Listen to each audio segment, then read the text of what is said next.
Thank you so much, Dick. My agent, Dick, will be fielding job requests at the end of the ceremony. I'd also like to thank the artist who put a few pounds on me in that picture. Probably fit better in this tux. The last time I wore it was when I got married. And the yellow visor thing, Dick, it was all about the merchandise. And Ross, Seth, you guys understand that, right? Anyway, I was sitting next to Marcy, and we had a great conversation, and she was so nervous about coming up and public speaking. And it's always hard to understand, you know, when you talk to athletes, how they struggle with that when they can perform in front of, you know, thousands of people every performance. But Marcy, one time when I was playing for the Chicago Blackhawks, our public affairs guy, Zach, came up to me, and Jay Leno was filming in Chicago, and he said, Eric, how would you like to be on Jay Leno? I was like, what? Wait, is that Jay Leno? And he said, well, don't worry about it. You don't have to say anything. You just have to stand there when he walks out. So I was like, whew, that was okay. So when you look through the biographies of this year's recipients, and you see the names like Alphon, or Olympic gold medalists, All-Americans, or state champions, and world-class sports agents, it's humbling to have my name included in this list. And no matter what you do in life, those titles will always be synonymous with your name. Other contribution to sports can also be realized by helping facilitate others with opportunities, facilities, or sponsorship. And for most athletes, the value of these contributions are immeasurable.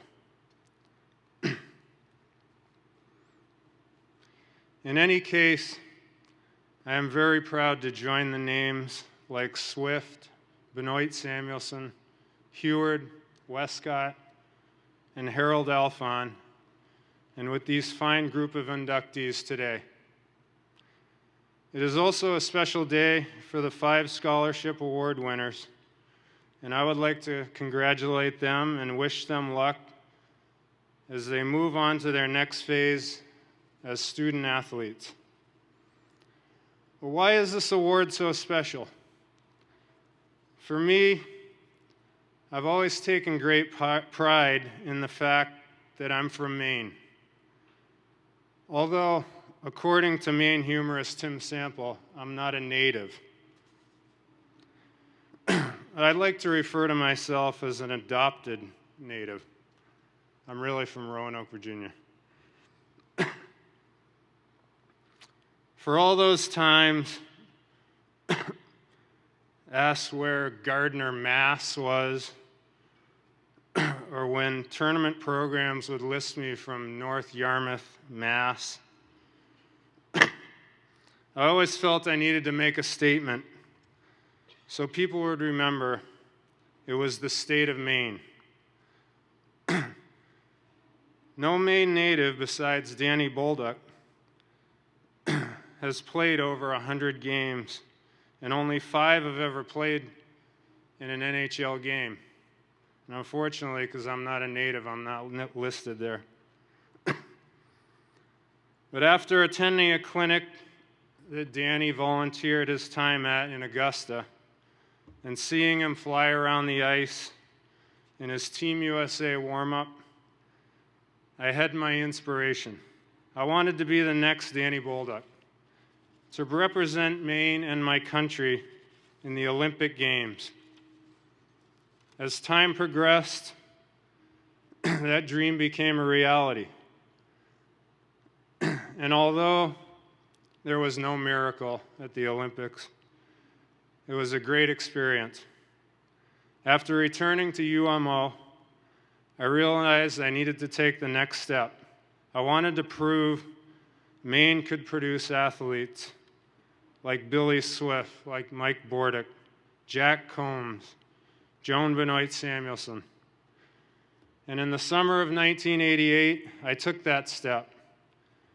And as the great sportsman Theodore Roosevelt stated in his piece, Man in the Arena, he tells us that the man we should praise, man or woman,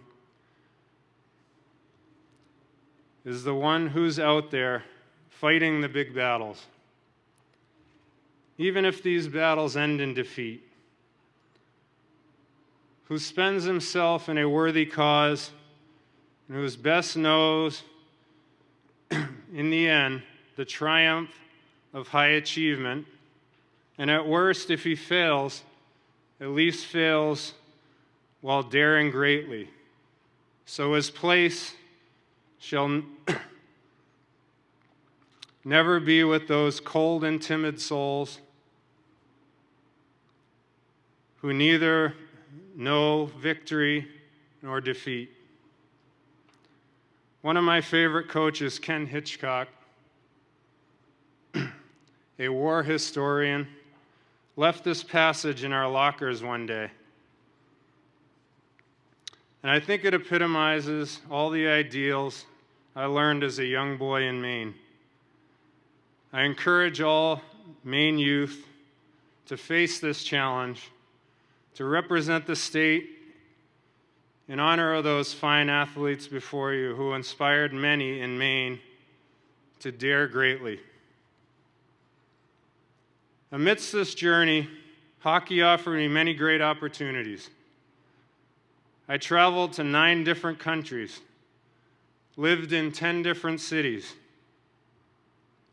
collected a silver and 2 bronze medals in international competition, had the honor of wearing the captain's C while playing for hockey's equivalent of the New York Yankees franchise, the Montreal Canadiens. Oh, I'm sorry, Mr. Alphon. I think I just said 2 of the most forbidden words in New England sports.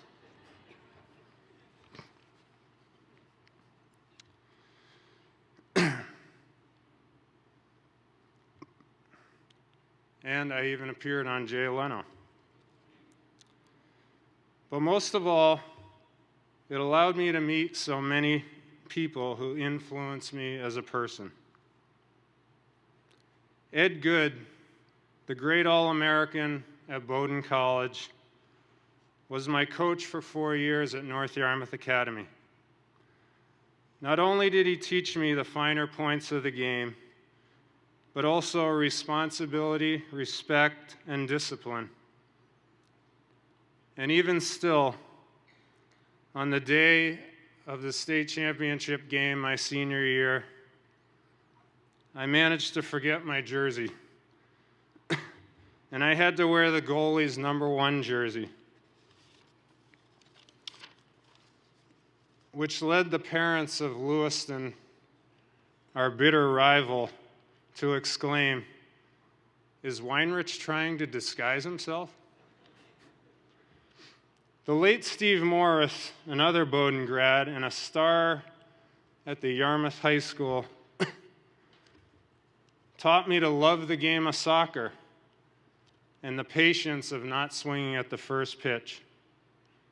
His calm influence helped me through many tough times as a pro athlete. Sean Walsh prepared me to be a pro. I will always be honored to know that I was his first Maine recruit at the University of Maine. Alan Glebensky, a Montreal native, known more for his toughness than his finesse, while playing for the Maine Nordiques in Lewiston,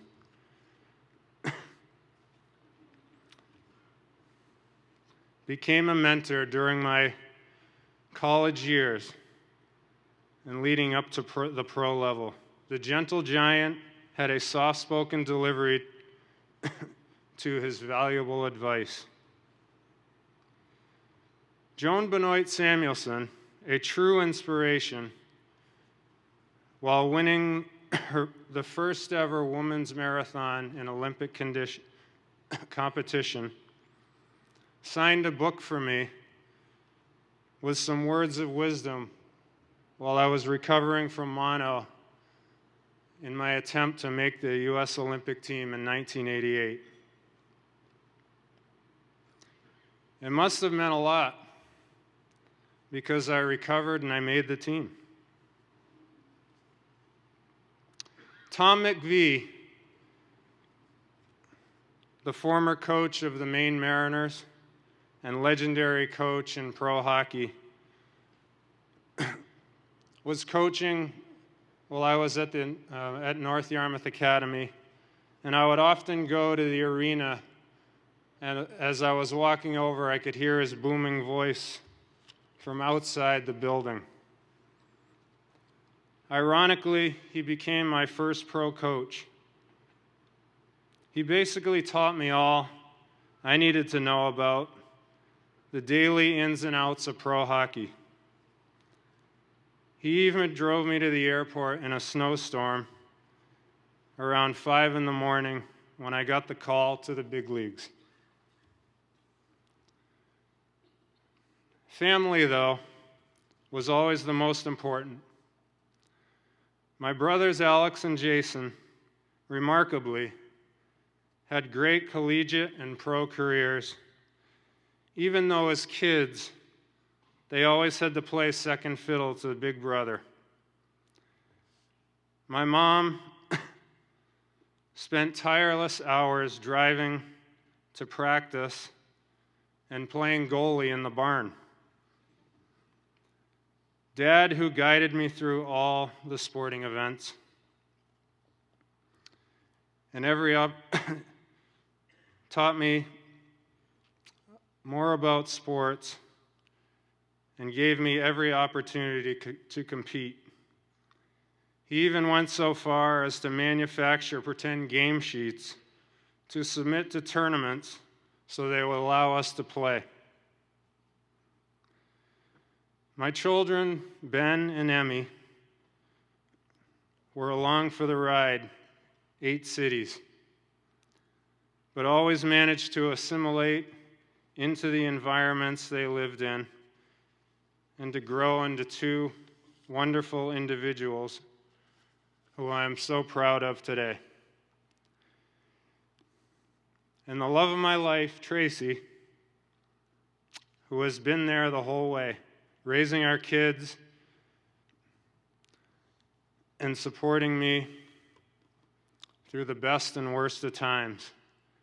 I could never have done it without you. I'd also like to acknowledge the state of Maine media, who have always kept my family and friends up to date on my career. And have been extremely supportive throughout the years.